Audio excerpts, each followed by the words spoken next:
Welcome to my second annual Oscars prediction show. Well, it's that time of year again where Hollywood has its popularity contest. No, I'm gonna cut that out.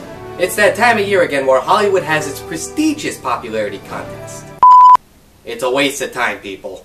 Oh, it's an award show for movies. For me personally, I like the pretty dresses. And to be honest with you, I'd like to see Jennifer Lawrence in a dress. She's hot. Then again, me being the cartoon guy, and just like last year how I did it, I'm going to be taking a look at the nominees for Best Animated Film. However, I'm only going to take three. Three of the films that I see have the best chance of winning the award out of the five. Starting with the lowest, which personally is a good contender, but I don't see winning the award. The second film being my personal favorite, but not the people's choice. And the third film being the outright winner. The one that the critics like, the people like, and to a degree that I enjoyed too. So let's go ahead and start with the runner-up.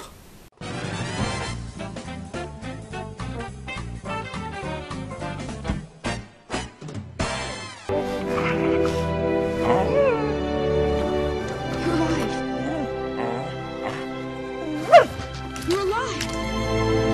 Sparky! You're alive! I can't believe it! You're alive! Frankenweenie has one reason for winning the Academy Award, and that's the fact that it gives Tim Burton the award, almost like a Lifetime Achievement Award.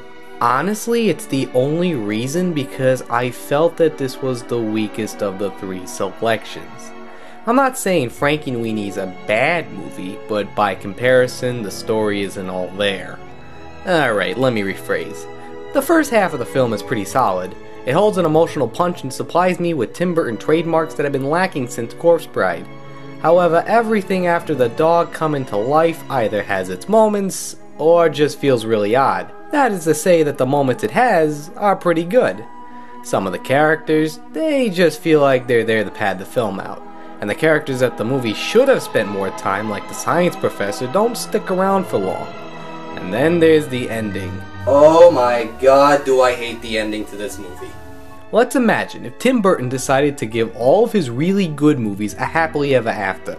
More like Edward Scissorhands, Big Fish, and even Batman Returns. These movies would end on bittersweet notes, and imagine if you could take that all away, and it goes for something you'd see in a traditional Disney flick. It is so off-putting, and more like an executive decision instead of letting the movie end the way it should have. Otherwise, that was okay. Not one of my favorite movies of the year, but as a Tim Burton fan and by comparison to the other movies to come out, it floats near the top, despite its shortcomings.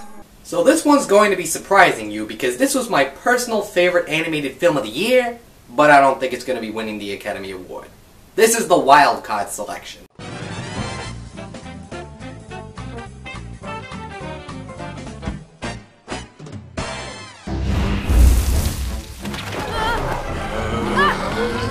You gotta keep her in her grave. But I'm just a kid!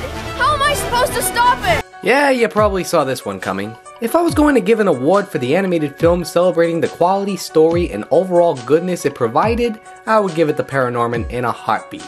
I didn't really mention in my retrospective how it goes beyond just being a good movie and reaching to me on a personal level. I felt as if the filmmakers went out of their way to make a movie that had deep human characters that rarely any other film embraced. Do I think that there were other characters that felt like archetypes? Sure, but they were still a lot of fun to watch. If I collected my emotions while watching this film, there's shock, happiness, sadness, laughter, and intentional disgust. Not that kind. I don't feel as if I've seen a movie like this in a long time, and I personally thank Leica for making it happen. If anything, the Academy Award can give this little Portland-based studio a great reputation to making progressive movies. However, the reason why it's probably not going to win, and sadly this is based on what the public expects out of their animated films, personally it's not the crowd-pleasing film that I thought it would be, by comparison to the winner that I'll be discussing later. I asked people if they've seen the film and they would tell me that they haven't seen it or it didn't rock their boat. I give it time and it's almost certain that the film will gain a following, though sadly not as widespread as I thought it would be. Either way, I'm proud to have seen this film, and if it doesn't win the award, it don't matter, because as sappy as this sounds, it won a place in my heart. So this is kind of like my honorable mentions section where I talk about the films that I didn't think would win the Academy Award, and one movie that I thought should have been nominated. Brave is a movie that I felt should not have been nominated, and I'm gonna tell you why. While its design, animation, and one character kept this movie from being bad, the story is so boring, and characters feel like rehash. But hey, it's Pixar, and we all know how much the Academy likes their movies. Pirates is not a bad flick, neither it's one of the best ones. Outside of having surreal nautical nonsense, the movie is probably one of Aardman's best since Chicken Run. My only concern is that I wish the movie focused more on the pirates. I basically expected a movie starring silly scallywags to have more nautical nonsense in the vein of Flapjack and SpongeBob. Now, if we're up to me to who should be nominated, I want to turn some heads and suggest Head. Now let me explain. Let me explain.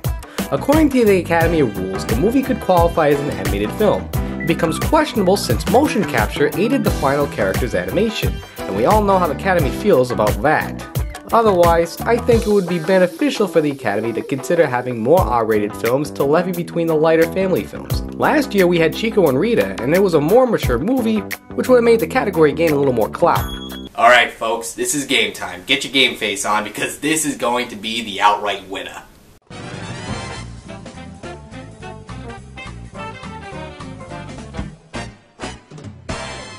I don't want to be the bad guy anymore. You can't mess with the program, Ralph. You're not going turbo, are you? Turbo? No, I'm not going turbo. Come on, guys. Wreck-It Ralph is easily the people's favorite, and I'd be lying if I said this film doesn't deserve to win. Well, then again, all the movies deserve to win, but specifically this one. Come to think of it, Wreck-It Ralph wins, it would be Disney's first in-house studio-produced film to win an award. Not to mention that Rick Moore is friends with a lot of the past winners from this category, like Brad Bird, who together they've worked on The Simpsons before. The movie has its heart in the right place, and its animation feels appropriate. What works is how it knows what it wants to be while keeping a consistent tone throughout the film. Nothing felt too long or short. I know that people are willing to see a sequel to this film, but honestly, Disney don't have a good track record for that. I'd be surprised if this film doesn't win the Academy Award. It's Disney doing what it does best, and that's making an animated film that will please the general audience. Not to mention that it does have a style and very likable characters. Did I think that there were things that could have been changed? Sure, but more or less nitpicks. Even though Paranorman is one of my favorite films from the last year, I can safely tell you that Wreck-It Ralph comes in second as my favorite animated film. So that would make Paranorman my favorite film out of the animated selections, while Wreck-It Ralph would be my second favorite, though my most favorite animated film. Seriously, it made sense when I was thinking about it. Anyhow, based on the buzz and my own personal intuition, Wreck-It Ralph may not be taking home the medal, but something pretty close. So those were my personal selections. I hope you all enjoyed this. And let me remind you that this is all opinion based. I did a little bit of research here and there going into this one. But for honesty's sake, if my favorite film doesn't win, I don't care. And if your favorite movie doesn't win, well, who cares? They're just movies. Get on with your life.